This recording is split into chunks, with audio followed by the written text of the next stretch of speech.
პარლამენტის დროებითი საგამოძიებო კომისიის სხდომაზე შალვა ჯანაშვილს უსმენენ. ისვანო მერებაშვილის მოადგილე იყო. მანამდე საგამოძიებო კომისიის წევრების კითხვებს ლაშა ქოიავა პასუხობდა. ის აგვისტოს ომის დროს საველე ჰოსპიტალს ხელმძღვანელობდა. ქოიავამ გაიხსენა აგვისტოს პერიოდი, მანამდე არსებული ვითარება, ასევე ისაუბრა ჯარიდან ვეტერანი სამხედროების გაშვებაზეც.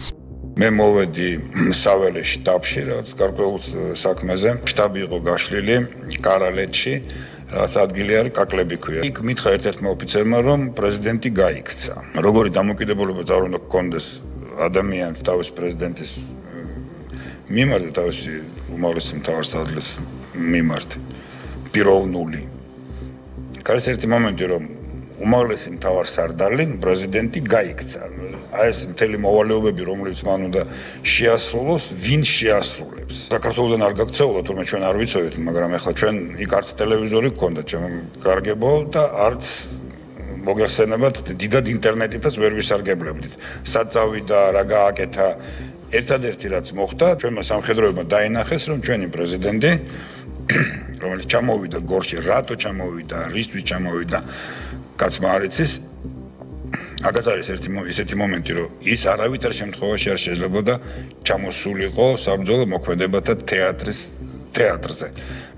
არც ის, არც მინისტრი, არც გაერთიანებული შტაბის უფროსი იქ არ უნდა ყოფილიყვნენ. ისინი უნდა ყოფილიყვნენ თბილისში, თავიანთ კაბინეტებში და ემართათ მასშტაბურად და გლობალურად ის, რაც მათ ევალებოდათ თავიანთი ფუნქციური მოვალეობებიდან. აქ მოხდა ის, რომ პრეზიდენტი გაიქცა, ჯარმა ეს დაინახა, მაშინვე გავრცელდა ელვისებურად, რაღაცა ვირუსული გავრცელება მოხდა. პრეზიდენტი გაიქცა და რამაც გამოიწვია სერიოზული დემორალიზაცია ჯარში. გორში რაც მოხდა, როდესაც თვითმფრინავის ხმაზე უმაღლესი მთავარსარდალი დაცვას გაექცა. აქ ერთი პრობლემაა, რომ თუ რამე რუსული თვითმფრინავი იყო ჰაერში, ეს ალბათ მოსკოვი, დუბაი 11000 მეტრის სიმაღლეზე და მის ხმას ის ვერ გაიგონებდა.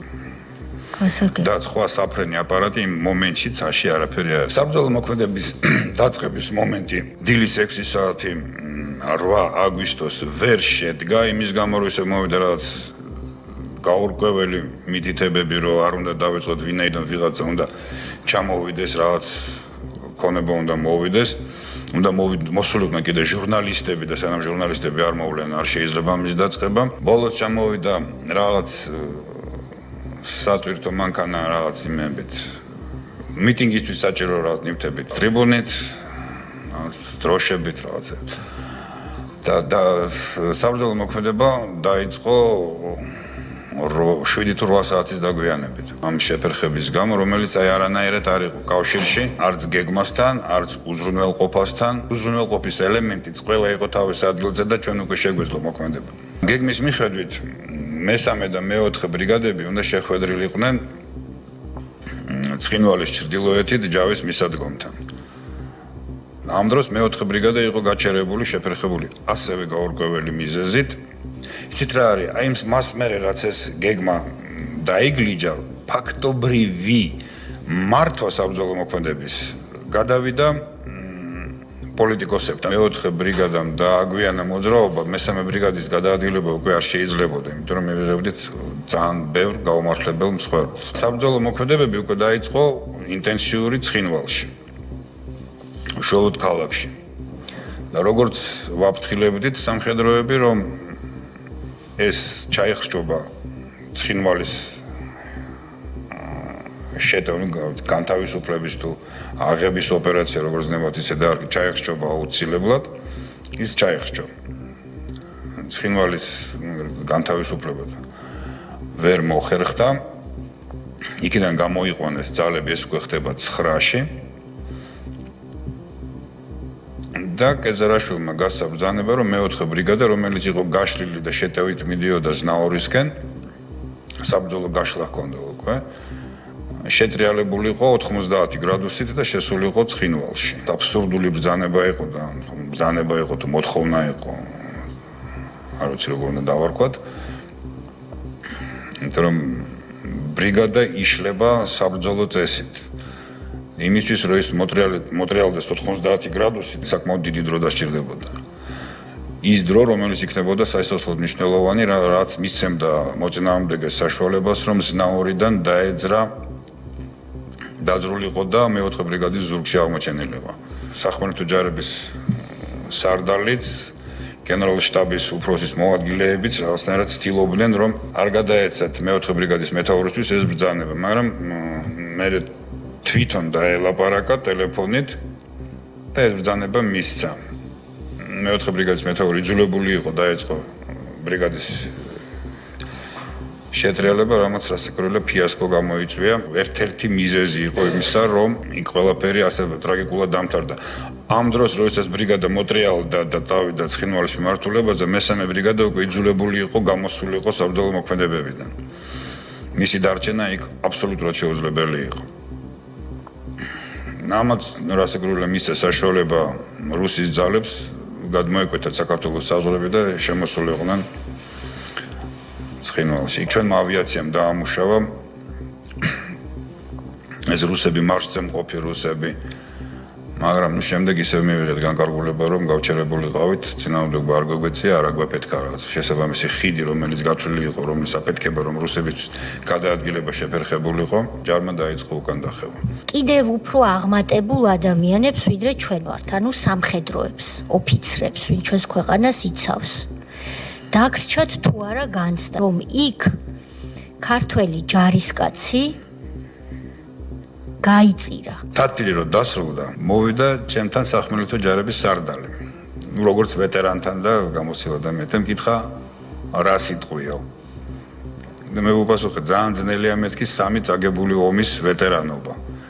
ის რა ცოტა დაიბნა და 92 წლის ცხინვალიო, 92 წლის აფხაზეთიო და მესამე რომელიო. მე ვთხარი 2008 წლის ცხინვალი მეთქი. რადგან არა სამხედრო გეგმით დაიწყო მოქმედება, ვინაიდან რაღაც მიმართულება ჩაბარდა არა სამხედროებს მართვაში, იქ გასაგები იყო, რომ ომი უნდა წაგებულიყო. დაისვა საერთოდ იმ თათვიზე საკითხი, რას უშვებით ჩვენ მოსახლეობას იმ შემთხვევაში, როდესაც უკვე ვიწყებთ ჩვენ მოქმედებებს. სანამ ჩვენ დავიწყებდით საბრძოლო მოქმედებებს, მანამდე უნდა დაგვეწყოთ საბრძოლო მოქმედებათა თეატრიდან მოსახლეობის გაყვანა. ევაკუაცია. ჩვენ არ ვაქცევთ ყურადღებას იმას, რომ თათბირზე არ მოვიდა უმაღლესი მთავარსარდალი. მთელი პასუხისმგებლობა საბრძოლო მოქმედების დაწყების, მოსახლეობის ევაკუაციის, მოსახლეობის დატოვების, ნებისმიერი ჯარისკაცის დაჭრის და მით უმეტეს სამოქალაქო პირის დაჭრის ეს მთლიანად პასუხისმგებლობა ედება უმაღლეს მთავარსარდალს. იმ პერიოდში, როდესაც უკვე საბრძოლო მოქმედებები იყო, ჯარმა დაინახა როგორ ფორცხავდა მათი უმაღლესი მთავარსარდალი. ძალიან მძიმე მოსასმენია ეს ყველაფერი და მაინც რატომ ვისმენთ ამას. იმ შვილმკვდარმა დედამაც, რომელიც შვილი შეეწირა სამშობლოსთვის ამზაურს, უნდა იცოდეს ვისი შეცდომები, ვისი დანაშაულებრივი გადაწყვეტილებები და დანაშაულებრივი ბრძანებები დგას იმ ტრაგედიების უკან.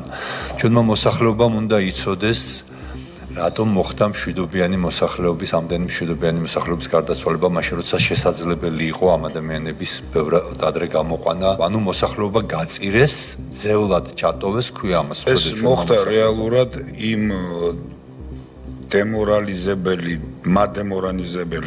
ქმედების გამო, რაც შემოიტანეს სამხედრო თათბირზე იმათ, ვინც იქ არ უნდა ყოფილიყო. ქალბატონი ლიაკა ხოშტარია იყო თავდაცვის მინისტრ გია ბარამიძის მრჩეველი. მაშინ განიზრახეს, რომ 2000-ზე მეტი ოფიცერი უნდა გათავისუფლებულიყვნენ. შემდეგ თქვენ ბრძანეთ, რომ დიდი ბრიტანეთიდან ჩამოსული ექსპერტების რჩევა იყო, რომ ეს არ გაეკეთებინათ ასე დაამფორმით. ნიშნავს თუ არა ეს, რომ ქალბატონმა ლიაკამ გაიზიარა დიდი ბრიტანეთიდან ჩამოსული ექსპერტების რჩევა? არა, ეს ამას არა, ეს კატეგორიულად არ ნიშნავს ამას, ძალიან გთხოვთ. აბა რას ნიშნავს? უბრალოდ მათ არ მიეცეთ საშუალება ბარამიძე მოხსნეს. გასაგებია. ეს იყო ერთადერთი მიზეზი. ერთადერთი მიზეზი, იმიტომ რომ ბრიტანელები როდესაც ამბობდნენ, რომ ამის გაკეთება არ შეიძლება, ლაკათთვის ეს არაფერს არ ნიშნავდა, ეს წერილი სიტყვები იყო და იმ ბრიტანელებთან თათბირის მერე ლაკაც ძალიან მონდომებული იყო ოფიცრების გაშვებას შეაძლოა. თქვენ ესწრებოდით ამ თათბირს? იმ თათბირს მე ვესწრებოდი. ლაკას რეპლიკების გამო მე რაღაც შევეპასუხე მას და ამის გამო სხვა თათბირებზე მე აღარ ვიყავი. რეპლიკები იყო ის, რომ მათ არ იციან რა არის ქართველი ოფიცრები, მათ არ იციან ვინ არიან ისინი და ამაზე იყო რა. ანუ ის, რასაც ბრიტანელი ამბობდა, მისთვის მიუღებელი იყო. დადგა ოქროაშვილის ხანა. თქვენ ბრძანეთ ასეთი რამ, რომ უკვე 2008 წლის აგვისტოში ვართ და ყველა მეთაურს მიამაგრეს მართველი პარტიიდან პოლიტრუკი. ხომ არ გახსენდებათ თუნდაც რამდენიმე გვარი ასეთი არა, იცით რა არის, ჩემთან მომაგრებული იყო სამხედრო პოლიციიდან ადამიანი, რომელმაც პრინციპში რაღაც როლი ითამაშა იმაში, რომ გადამარჩინა იმ ადამიანს. შესაბამისად თქვენ რომ არ დავიბნე. ადეიშვილის კადრი იყავით, გაერთიანება რა კი მოხდა, თქვენ ადეიშვილისგან მოხვედით, ანუ უშიშროებიდან, თუ მერაბიშვილის კადრი იყავით? არა, მე შინაგან საქმეთა სამინისტრო უშიშროების სამინისტროში მუშაობ 93 წლიდან. მე არც ადეიშვილის კადრი. ანუ შევარდნაძის კადრი იყავით. ხო, ნუ კი ბატონო. შევარდნაძის კადრი იყავით. უпростоროდ ბათიაშვილი, ირაკლი ბათიაშვილის დროს დაიწყე. და ესე მე გავიზარდე პროფესიულად. კი ბატონო, როცა მოვიდა ვარდების რევოლუციის შემდეგ ახალი ხელისუფლება, აბსოლუტურად ყველა ჩარეცხეს და რაღა თქვენ გადარჩით. მე შევარდნაძეს რა ქვიან ბედექი ბოლო იმამდე რა ქვიან წუთამდე სანამ ესე იგი თვითონ არ გითხრა რომ დაბრუნდით ბაზაზე სამეგრელო ზემო სვანეთში ხსნით ბაზას იქ ძალიან უამრავი ხალხი ესწრება ამას ესე ხა ტყუილს ვერ ვიტყვი ტრიბუნაზე გამოდის ვანო მერაბიშვილი მე ცოტა დაბლავდგა დამიძახა და რა ქვიან ამომიყვანა გვერდზე დამიყენა და ამ ხალხს ეუნება ვინც ისევ ძველი კადრებით იყო დაკომპლექტებული იცით ეს კაცი რატო დგასო დღესო ჩვენს გვერდითო იმიტომ რომ შევარდნაძე არ მიუტოვებიაო და ბოლო წუთამდე ედგა თქვენ გამოგარჩიათ სწორედ იმ ღირსების გამო როგორც თქვენ ყვებით რომ არ მიატოვეთ. მან რატო მიგატოვა? სად არის ვანო? მე რაც შემეძლო აი გითხარით ამ კითხვაზე რაც წინ დასვით. არ დაგემშვიდობათ, როცა მოიხადა სასჯელი, გამოვიდა და წავიდა ქვეყნიდან. არა, საერთოდ არ ქონია კონტაქტი. ჩვენ აქ გავესაუბრეთ ბატონ ლაშა ქოიავას. იცნობთ თქვენ მას? არა.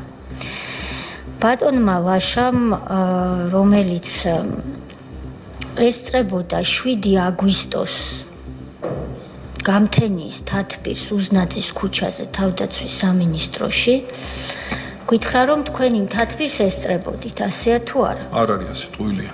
იმიტომ რომ ვარ შვებულებაში გამომიძახეს და ჩამოვდივარ შვიდში საღამოთი. სრულ ჩვენებისთვის მე თქვენ გაგავთხილეთ. შვიდში როდის ჩამოხვედით და საერთოდ? ჩამოვედი სადღაც შუა დღისთვის, როგორც მახსოვს, მე სამსახურში მივდივარ, ვიცვამ იმას სამხედრო ტანსაცმელს, იმიტომ რომ ჩემი დანაყოფები უკვე არიან გადაყვანილი კარალეთში. და მე ჩავდივარ პირდაპირ კარალეთში, პირდაპირ იმაზე რა ქვია. საიდან ჩამობრძანდით? თურქეთიდან. თურქეთში რა გინდოდა? შვებულებაში ვიყო. შეწყვიტე შვებულება? შეწყვიტე კი. თუმრად რიგითმა თანამშრომელმა ადმინისტრაციიდან დამირეკა და მითხრა რომ საჭირო ხართ აქ უნდა ჩამოხვიდეთ და ჩამოვედი. თქვენ მზად იქნებით რომ ლაშა ქოიავას ამ თემაზე დაუპირისპირდეთ ბით?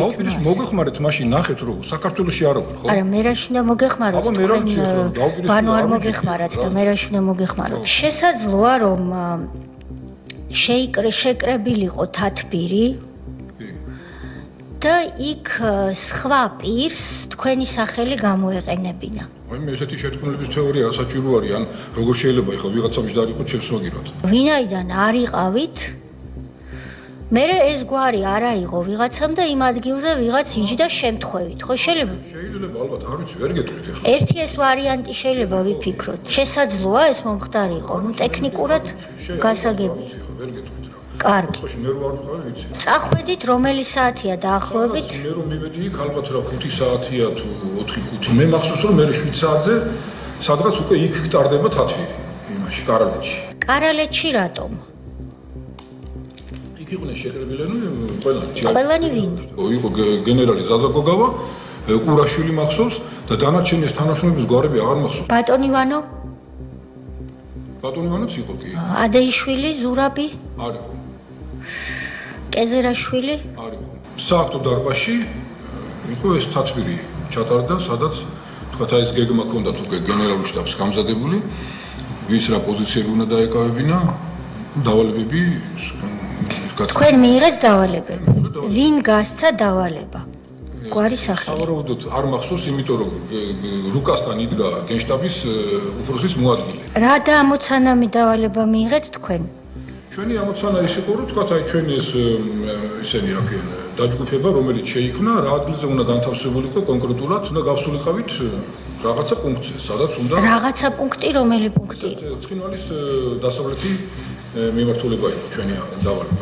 და რა უნდა გაგეკეთებინათ დასავლეთი მიმართულება? უნდა განთავსებულიყავით და დავლებოდით შემდეგ დავალებას. თვითონ ამოცანა განსაკუთრებულ დავალებათა დეპარტამენტს ესეთი ჰქონდა, რომ თავდა ესე იგი შეერაღებული ძალები რაღაც ტერიტორიას რომ დაიკავებდნენ, ამ ტერიტორიის შემდეგ თქვა იმ ტერიტორიაზე უпростоრად უნდა მოგვეწყო საკონტროლო გამშვები პუნქტები, პატრულირება იმ ტერიტორიის, გამოგვენ თავისუფლებინა თავდაცვის სამინისტროს ძალები და ისინი გადასულიყვნენ უკვე სხვა ამოცანის შესრულება. ცხინვალის დასავლეთი მიმართულების იმ ადგილს, სადაც თქვენ უნდა ყოფილიყავით, რამე სახელი არ ქონდა კონკრეტული ან დასახლებული? სახელი ქონდა, იმიტომ ის ადგილი ვერ დავიკავით.